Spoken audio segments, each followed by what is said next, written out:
오늘 새벽 예배에 함께 은혜 나누실 말씀은 갈라디아서 5장 16절부터 18절 말씀입니다. 갈라디아서 5장 16절부터 18절 말씀 함께 합독하시겠습니다.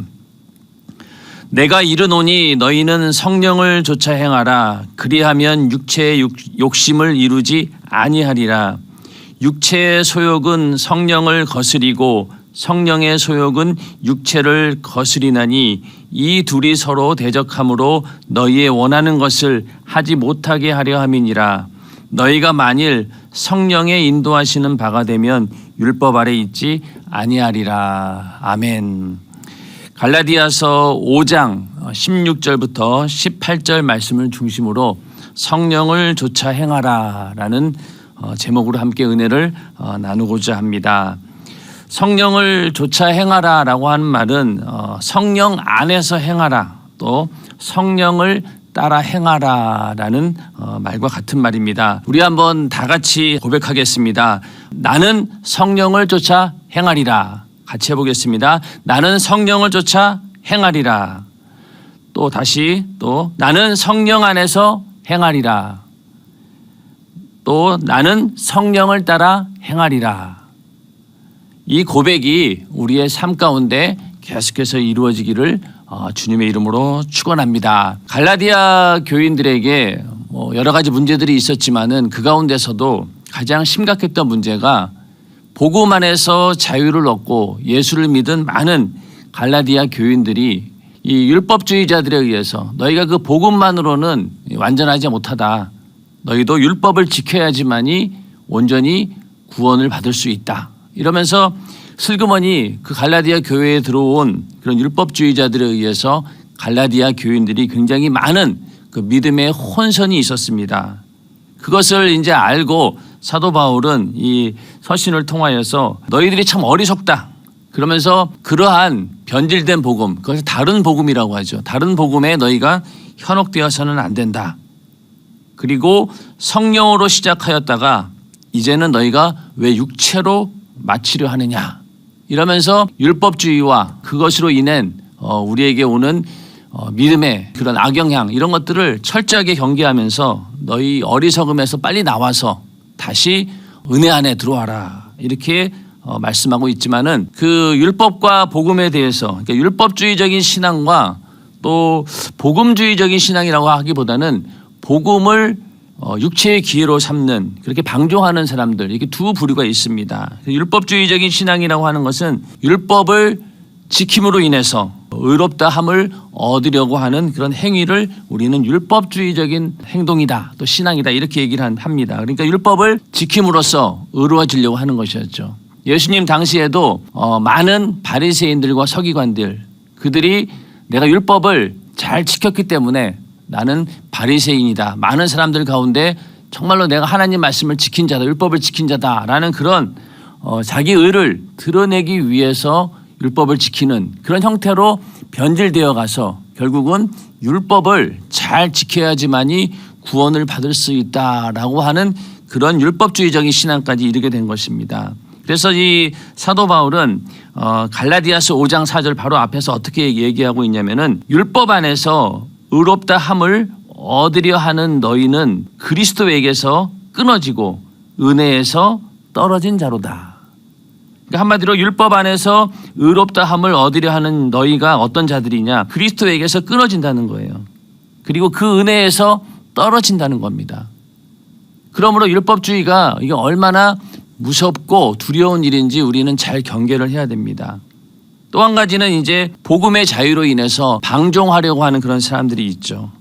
역시 갈라디아서 5장 13절에 이 자유로 너희는 육체의 기회를 삼지 말아라 라고 하면서 사도 바울은 단호하게 율법주의도 안 된다. 그리고 복음으로 인한 그 방종도 안 된다. 이 두 가지를 다 경계하고 있습니다. 그러므로 우리는 율법도 지켜야 되고 그리고 또 복음도 우리 안에서 이루어야 되고 율법과 복음을 조화롭게 이루어가는 것이 우리의 신앙생활입니다. 어느 쪽으로 잘못 치우치게 되면은 이렇게 우리가 원래 주님께서 우리에게 주고자 하는 신앙에서 멀어지게 된다는 겁니다. 그런데 이렇게 율법주의적인 신앙으로 변질이 되고 또 그리고 복음의 자유로 인해서 방종하는 그런 쪽으로 흘러가고 이 두 가지가 왜 그러냐면은 성령에 대해서 올바로 이해하지 못하고 있기 때문에 잘못된 방향으로 나가는 것입니다. 그러니까 율법주의적으로 나가느냐 또 복음을 방종의 기회로 삼는 그런 쪽으로 나가느냐 다 거기에서 문제는 뭐에 있냐면은 성령에 대해서 올바로 이해하지 못하기 때문에 성령을 모르기 때문에 이러한 일이 벌어지는 것입니다. 행함이 없는 믿음은 죽은 믿음이라고 했죠.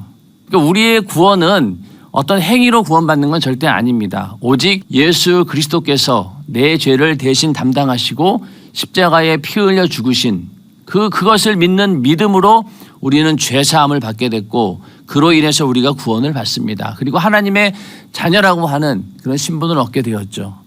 그러나 그 이후로 하나님의 자녀로서 거룩한 삶을 살아야 하는 그런 우리의 의무가 있고 또 그렇게 하나님 말씀대로 살고 싶은 것이 너무나 당연한 일이죠.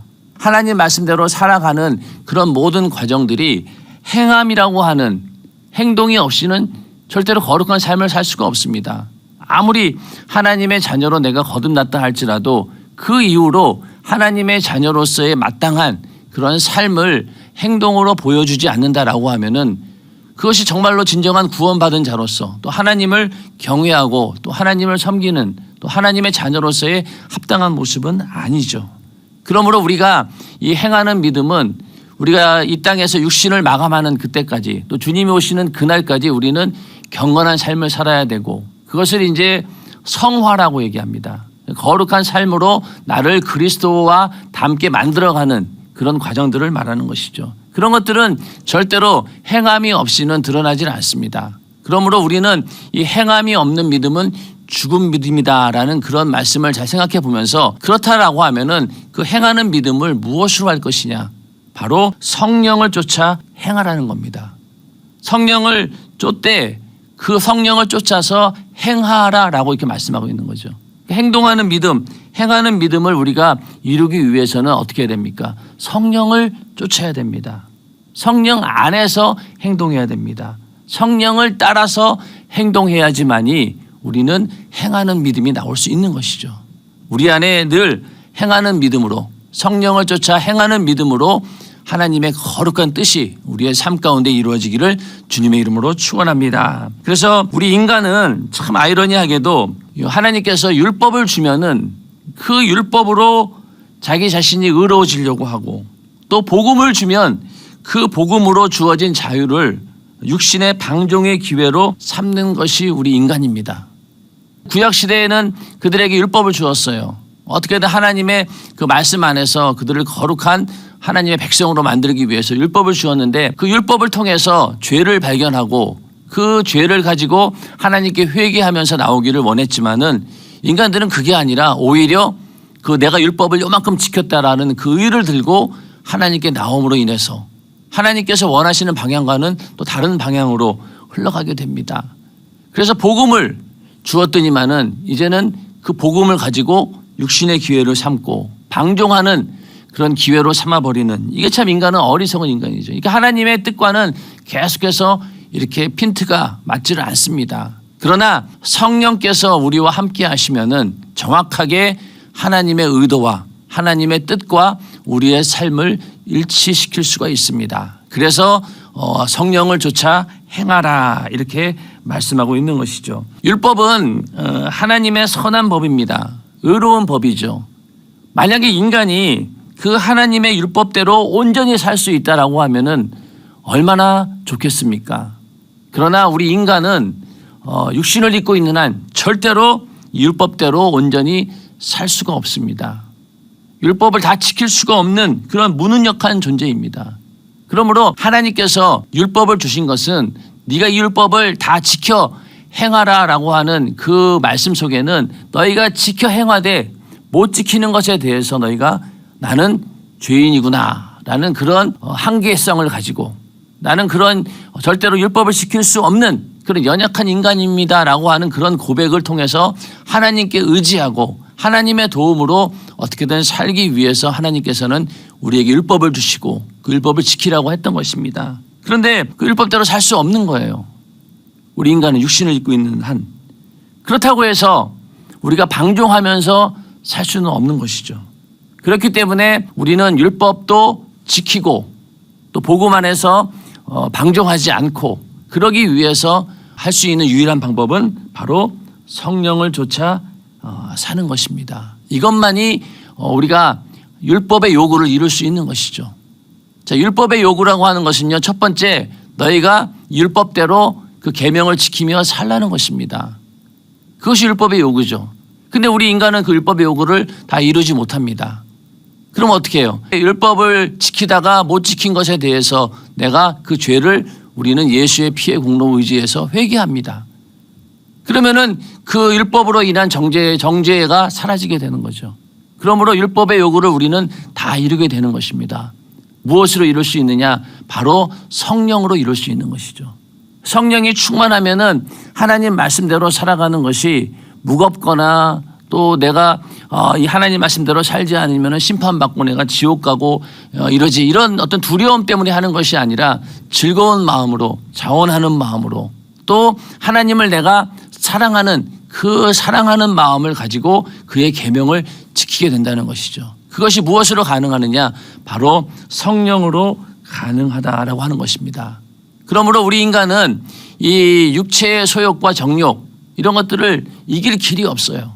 다만 방법은 무엇이냐? 성령의 역사로 내가 가지고 있는 육신의 소욕과 정욕을 완전히 압도해 버리는 것. 그것만이 그것밖에는 다른 길이 없는 거예요. 그러니까 우리 인간이 아무리 내가 거룩하게 산다라고 해서 죄를 벗어날 길이 있습니까? 절대로 없습니다.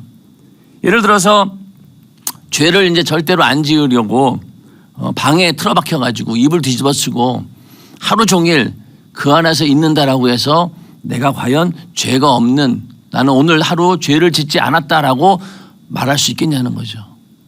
이불을 뒤집어 쓰고 하루 종일 밖에도 나가지 않고 그 안에 틀어박혀 있다 하더라도 우리는 생각 속에서 끊임없이 죄를 짓게 되고 우리 안에서 일어나고 있는 이 죄의 소원에 대해서는 우리가 절대로 그것을 막을 길이 없다는 겁니다.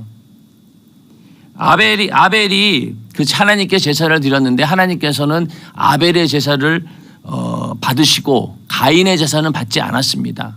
그러니까 가인이 화가 나서 아벨을 죽이려고 하죠. 이제 하나님께서 뭐라고 했느냐면은 죄의 소원은 내게 있으나 너는 죄를 다스릴지니라. 자기의 제사가 하나님께 상달되지 않고 동생 아벨의 제사가 상달되었다고 하는 것에 대해서 분한 마음을 가지고 안색이 변하니까 하나님께서 이렇게 얘기하신 거예요. 죄의 소원이 내게 있으나 너는 죄를 다스릴지니라. 그 죄를 다스리라고 한 거죠. 그러나 결국 가인은 그 죄를 다스리지 못하고 동생 아벨을 죽이고 맙니다. 그런 것처럼 우리 인간의 그 죄는 죄를 짓는 그 행동에 앞서 이렇게 죄의 소원이 있다는 거죠. 죄를 짓고자 하는 그 마음이 먼저 우리에게 일어난다는 겁니다. 그것을 너희가 뽑아버려야 되는데 이것을 뽑을 길이 없다는 거예요. 이거는 그 죄의 소원으로 인해서 드러나는 행위는 우리가 어떻게든 감출 수 있지만은 그러나 우리 안에 근본적으로 있는 이 죄의 근성 자체는 뿌리를 뽑을 수 없다는 거예요. 그래서 그 죄의 소원으로 인해서 그 죄의 열매가 나오기 전에 그렇지 않도록 성령으로 성령의 열매가 충만하게 해서 그 죄의 열매를 덮어버리라는 겁니다. 그러니까 성령 충만함이라고 하는 것은 바로 죄가 틈타지 못하도록 완전히 나를 압도해버리는 것. 내 영혼과 육신을 완전히 압도해서 죄가 틈타지 못하도록 막는 역할을 하는 것이 바로 성령의 역사입니다. 그러나 아무리 성령이 충만하다 할지라도 조금만 틈이 있으면 우리 안에서 이 죄의 소원이 일어나게 되고 우리는 그것을 다스리지 못하면 결국은 죄의 열매가 드러날 수밖에 없다는 것이죠. 육신으로 살면은 죽을 수밖에 없습니다. 육신의 생각은 사망이기 때문에 그리고 육신의 생각은 끊임없이 우리를 죄를 짓게 하기 때문에 육신대로 살면은 반드시 죽습니다. 그러나 영으로서 몸의 행실을 죽이면 산다는 것이죠. 로마서 8장 13절 말씀입니다. 그러니까 우리가 육신대로 살면은 죽지만은 영으로서 성령으로서 몸의 행실을 죽이면 산다는 것이죠. 그러니까 성령으로서 내 안에 있는 죄의 소원을 어떻게든 절제시키고 오히려 성령의 역사가 더 드러나도록 만들 때만이 우리는 이 육신의 소욕, 죄에서 벗어날 수 있는 것입니다. 육체의 소욕은 뭐라고 했습니까? 음행, 더러운 것, 호색, 우상숭배, 술수, 원수 맺는 것, 분쟁과 시기, 분냄과 당짓는 것, 불리함, 이단과 투기, 술취함과 방탕함, 이런 것들이 바로 육체의 소욕이고, 이런 일을 하는 자들은 하나님의 나라를 유업으로 받지 못한다라고 했습니다. 결국 우리는 이 육체의 소욕을 절대로 벗어날 길이 없습니다. 교회 안에서도 성도들 간에 분쟁이 있는 이유가 무엇입니까? 바로 이 육체의 소욕 안에 있기 때문에, 그것을 이겨내지 못했기 때문에 그것이 드러나게 되고, 결국 그것이 나에게서 드러난 것으로 끝나지 않고 다른 사람들에게 영향을 주게 됩니다. 그러다 보니 교회 안에서 항상 이런저런 사람과의, 인간과의 관계 속에서 그런 갈등과 분쟁이 생기게 되는 것이죠. 그래서 이런 것들을 이길 수 있는 방법은 하나밖에 없습니다. 오직 성령에 이끌리는 것. 육신의 소욕보다 더 큰 성령의 소욕으로 나를 압도하는 것. 그 외에는 다른 방법이 없는 것이죠. 우리가 예수를 믿고 성령이 충만하여서 예전에 가지고 있던 그런 성품이라든가 가지고 있던 그런 습관, 이런 것들을 다 버리고, 저 사람은 정말로 은혜 받아서 변화되었구나 라고 하면서 교회에서 신앙생활을 합니다. 그러면은 그렇게 신앙생활을 할 수 있는 이유가 뭘까요? 그것은 육신의 소욕보다 하나님을 사랑하는 그 은혜의 분량이 더 크기 때문에 육신의 소욕을 이기고 있는 것이죠. 그러니까 우리가 우리 안에 주님을 사랑하는 그 사랑하는 마음이 크다 보면은 다른 것들을 이길 수 있는 거예요. 육신의 소욕과 정욕들을. 그러한 주님을 사랑하는 그 마음을 누가 주시느냐? 바로 내 안에 계신 성령께서 주시는 것입니다. 성령을 쫓아 행할 때만이 이 육신의 소욕에서 벗어날 수 있습니다. 인정하시면 아멘 하시기 바랍니다. 이 벗어난다라고 하는 것이 완전히 우리가 죄의 근성이 없어지는 것이 아니라 성령의 역사로 그 육신의 소욕을 완전히 덮어버리고 절제시키고 지배한다는 얘기죠. 그게 바로 성령 충만함입니다. 그래서 우리가 항상 기도하는 이유가 무엇입니까? 내가 어떤 사람을 정말로 미워하고 싶지 않은데 막 미워하게 됩니다. 원망하게 됩니다. 그리고 시기가 일어나고 또 분쟁이 일어나고, 그럴 때 어떡합니까? 우리 기도하잖아요. 그래서 성령 충만할 때까지 기도하다 보면은 그런 마음이 없어지는 듯 사라져 버리고 오히려 주님의 그 사랑의 심정이 더 커지면서 그 영혼을 긍휼히 여기게 되고 불쌍히 여기게 되고, 오히려 내가 이렇게 미워하는 것에 대한, 내가 이렇게 못난 놈이구나, 왜 나에겐 주님의 사랑이 없을까, 이러면서 회개하면서 다시 우리 안에 주님의 심정으로 가득하게 되는 것을 우리는 기도할 때마다 느끼지 않습니까? 그런 것처럼 우리가 성령 충만함을 유지해야지만이 이 육신의 소욕에서 벗어날 수 있다는 것입니다. 그렇게 성령에 이끌리게 될 때 나타나는 것이 바로 성령의 열매입니다. 그러니까 우리 인간은 육체를 가진 존재고 동시에 하나님의 성령이 우리 안에 거하시는 그런 존재이죠. 그러니까 육체의 소욕과 성령의 소욕이 공존하는, 육체 안에서 공존하는 그런 상태가 바로 인간이 지금 살아가고 있는 모습들이죠. 그러다 보니까 이 안에서 성령의 역사가 있고 또 육신의 역사가 있는 거죠. 그게 항상 공존하면서 충돌하게 됩니다. 그 싸움에서 성령께서 우리 육신의 소욕을 압도했을 경우 우리에게는 성령의 열매가 나타나게 되는 것이죠. 성령의 열매는 사랑, 희락, 화평, 오래 참음, 자비와 양선, 충성과 온유와 절제, 이것을 금지할 법이 없다, 이렇게 말씀하고 있습니다. 이것은 바로 성령의 인도하심의 결과이죠. 그런데 만약에 이 성령의 열매도 이것이 만약에 사람을 향한 것이다라고 하면은 결국 그것은 내 의를 드러내게 되고, 그렇게 된다라고 하면은 성령의 열매인 것처럼 보이지만은 결국은 율법 아래 있는 자가 되고 맙니다.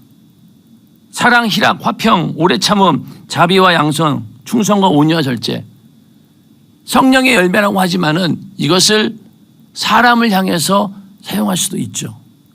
그러다 보면은 그것은 내 의를 드러내게 되는 것이고 결국 그 열매는 성령의 열매가 아니라 바로 내 의를 드러내기 위한 그런 열매가 되니까 결국 그거는 육신의 열매가 되는 것이죠. 그러므로 우리가 사랑도 그렇고 희락도 그렇고 화평도 그렇고 오래 참음도 그렇고 자비와 양선, 충성과 온유 절제 이 모든 성령의 성품은 어떤 용도로 사용되어지느냐? 바로 주님을 향한 하나님을 향한 나의 태도에서 나오는 그런 결과물이 되어야 된다는 겁니다. 사랑도 주님을 사랑하는 그 사랑이 우선 되어져야 되고 화평도 먼저는 주님과 내가 화평해야 되고 하나님과 화평해야 되고 오래 참음도 주님과의 관계 속에서 그런 인내함이 있어야 되는 것이고 이 모든 이 성령의 열매가 주님을 향한 그 방향성에 있어야 되는 것이지 이것이 만약에 잘못되어서 사람을 향해 가고 있다라고 하면은 인본주의가 되는 것이고 결국 그것은 죄의 열매를 가져오게 되는 육체의 소욕으로 맺어지는 열매로 변질되어진다는 것입니다. 그러므로 우리는 그 성령의 열매조차도 이것이 내가 과연 그 방향이 어디에 있느냐 나의 모든 이런 성품들이 온전히 주님을 향해 있느냐 그게 중요하다는 거죠. 먼저는 하나님을 뜨겁게 사랑하는 자만이 내 자신을 사랑할 수 있고 또 내 이웃도 사랑할 수 있는 것입니다. 절대로 주님을 사랑하지 않고 위로 하나님을 사랑하지 않고는 이웃을 사랑할 수 없습니다. 내 영혼조차도 사랑하지 못합니다. 그러나 내가 하나님을 뜨겁게 사랑하고 나의 모든 삶의 방향이 주님을 향해 고정되어 있을 때 우리는 내 영혼도 사랑하게 되고 더 나아가서 주님께서 우리에게 주시는 그 심정으로 인해서 이웃까지도 사랑하게 되는 것이지 절대로 하나님 사랑하지 않고는 위로의 하나님과의 관계가 먼저 제대로 설정되지 않고는 이웃을 향한 그런 사랑이 나타나지 않습니다. 그러므로 우리에게 이런 성령의 열매가 나타내기를 원한다. 그러면 이 모든 우리가 하는 행동들이 오직 주님을 향해 있어야 된다는 것이죠. 성령을 받으면은 성령은 오직 예수를 드러내시는 분입니다. 예수를 증거하시고 예수의 생애가 우리 안에서 나타나게 하십니다. 성령의 열매는 전부 다 주님을 향한 것이고 주님을 향한 그런 우리의 모든 신앙의 태도에서 나오는 것이라는 거죠. 율법주의적인 사람은 자기를 다듬고 어떻게든 의롭게 하는 데 목적이 있지만은 성령의 사람은 어떻게 하면 주님을 내가 드러낼 수 있을까? 거기에 목적을 둔다는 것이죠. 율법의 사람은 자기를 드러내려고 하지만은 성령의 사람은 오직 주님만 드러내려고 합니다. 이게 바로 진정한 겸손이 되는 거죠. 그런 주님을 향해서 주님만 드러내려고 하는 그런 믿음 가운데 있을 때 사랑이나 희락이나 화평, 오래 참음, 자비와 양선, 충성과 온유와 절제 이 모든 성령의 열매가 제대로 맺혀지는 것이지 이 방향이 만약에 인간 쪽으로 흐른다라고 하면은 전부 다 이것은 성령의 열매가 아닌 육신의 열매가 되고 마는 것입니다. 그래서 우리도 이것이 과연 내가 나에게 나타나고 있는 이 성품이 과연 주님을 향한 것인가? 주님을 드러내기 위해서 나타나는 그런 성품들인가? 아니면 내 의를 드러내기 위해서 나타내는 성품인가를 잘 구별해 봐야 됩니다. 그래서 우리 안에 온전히 주님께서 원하시는 성령의 열매가 맺혀지기를 주님의 이름으로 축원합니다. 그러므로 우리는 율법으로도 하나님의 의가 드러나야 되고 복음으로도 하나님의 의가 나타나야 합니다. 그래서 만약에 율법으로 내 의를 나타내려고 한다면 우리는 하나님과 상관없는 자가 되는 거죠. 그래서 율법을 통해서는 하나님은 의로우시고 나는 불의하다, 나는 죄인이다라는 것을 절감해야 합니다. 율법의 기능은 거기에 있어요. 우리가 율법을 통해서 나는 죄인이구나, 나는 죄를 벗어날 수 없는 그런 자이구나, 그런 절망적인 나의 신세를 우리가 발견하는 것, 그랬을 때만이 우리가 거기서 나올 수 있는 길이 열리는 것이죠. 회개라고 하는 것이 어디에 시작이 됩니까? 율법을 통해서 죄를 알게 되었을 때 그때 우리는 회개가 시작되는 것이고 죽게 되었는데 어떻게 할까요? 방법이 없을까요? 방법이 있다. 예수의 피의 공로 의지해서 너는 그 죄를 사함받았으니 믿음으로 나아오라. 그래서 우리는 예수의 피의 공로 의지해서 회개를 하게 됩니다. 결국 우리는 율법의 정죄로부터 벗어나게 되는 것이죠. 그러므로 우리는 율법을 통해서 나는 불의한 자요, 나는 죄인이요, 나는 이 죄의 이 소욕을 이길 수 없는 그런 정말 절망적인 사람입니다. 반면에 하나님은 의로우신 분입니다. 항상 하나님의 말씀 율법을 통해서 내 불의가 드러나니 오직 하나님만이 의로우신 분입니다. 이걸 깨달으라는 거죠.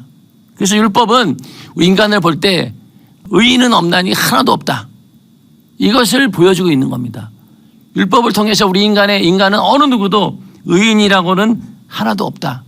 결국은 나는 의롭지 못하다. 오직 하나님만 의로우시다.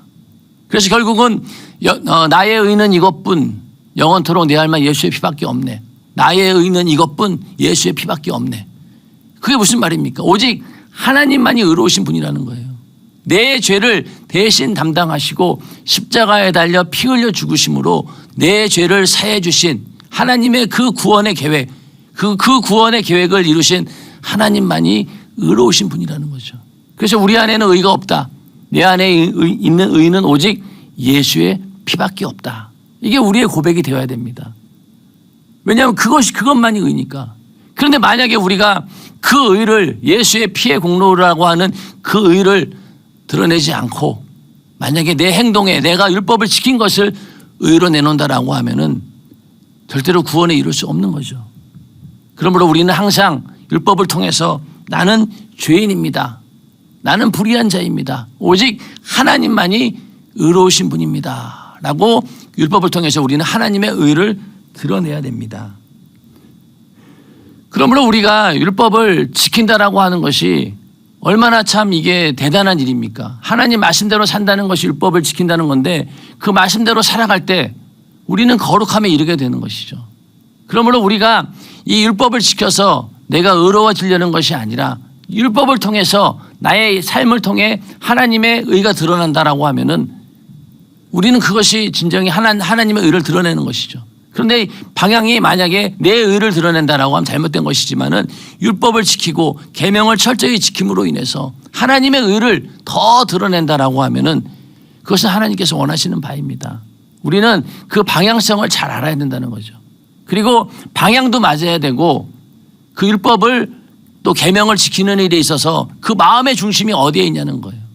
하나님을 뜨겁게 사랑하고 내가 정말로 주님을 사랑하기 때문에 그 사랑에 내가 얽매여 있고 그 사랑이 너무나 감사해서 나는 하나님 말씀대로 살 수밖에 없다.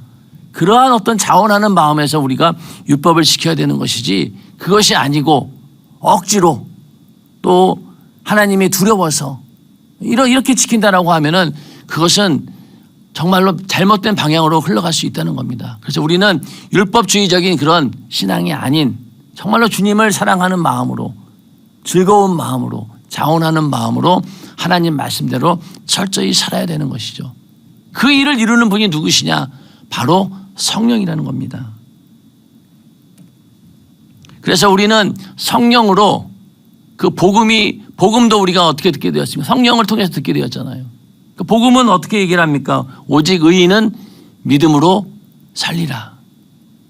그러니까 우리가 복음이라고 하는 것은 너희는 죄인이야. 그렇지만은 믿음으로 예수 그리스도의 피의 공로를 믿는 그 믿음으로 너희는 의인이 될 수 있다. 의로워질 수 있다. 그게 복음이잖아요.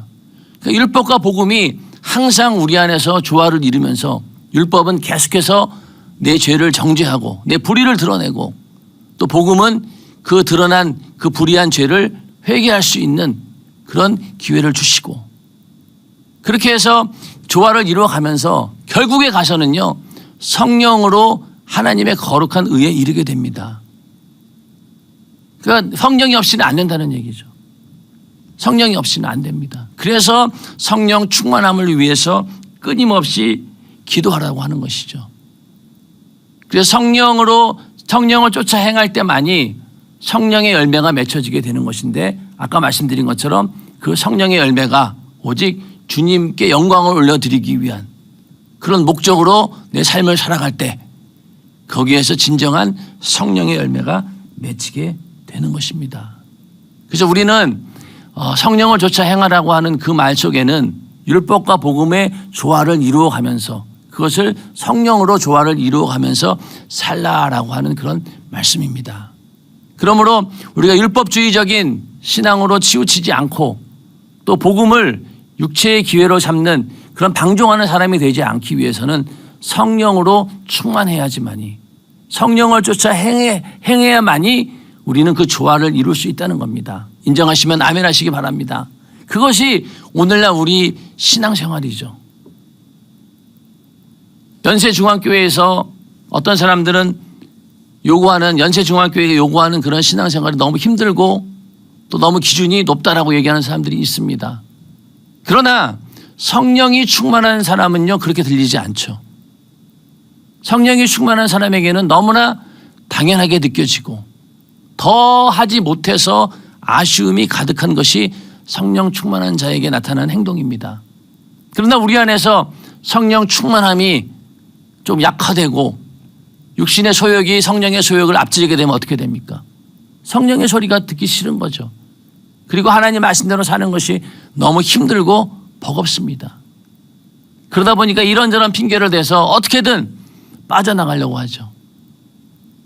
예배도 주일날 한 번만 드리면 되지. 금요철이야 3일 예배 안 드릴 수도 있지. 이러면서 점점 예배가 무너지게 되고 하나님 말씀대로 사는 것들을 이리저리 다 피해가지고 결국은 뼈다귀만 앙상하게 남는 그런 신앙생활이 과연 온전한 신앙생활이라는 거죠.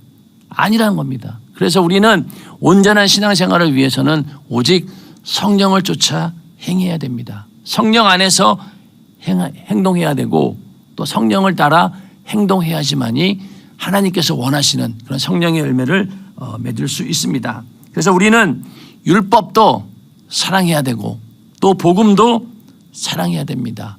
이 둘의 조화를 잘 이루어야 되는데 그 조화를 이루게 하시는 분이 누구시라고요? 바로 성령이시라는 겁니다.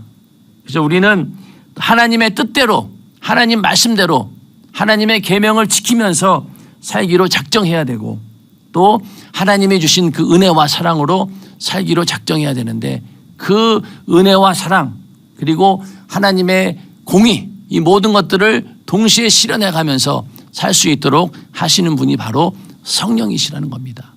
그래서 하나님께서는 성령께 우리 영혼을 맡기신 거예요.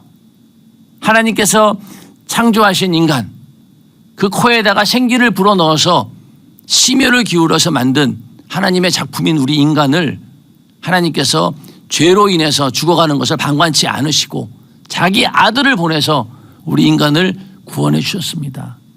자기 아들의 죽음의 대가로 우리 인간을 구원했으니 얼마나 소중한 존재입니까? 그러한 소중한 존재인 구원받은 인간들을 그냥 두지 않으시고 누구에게 맡겼어요? 성령에게 맡기신 거예요.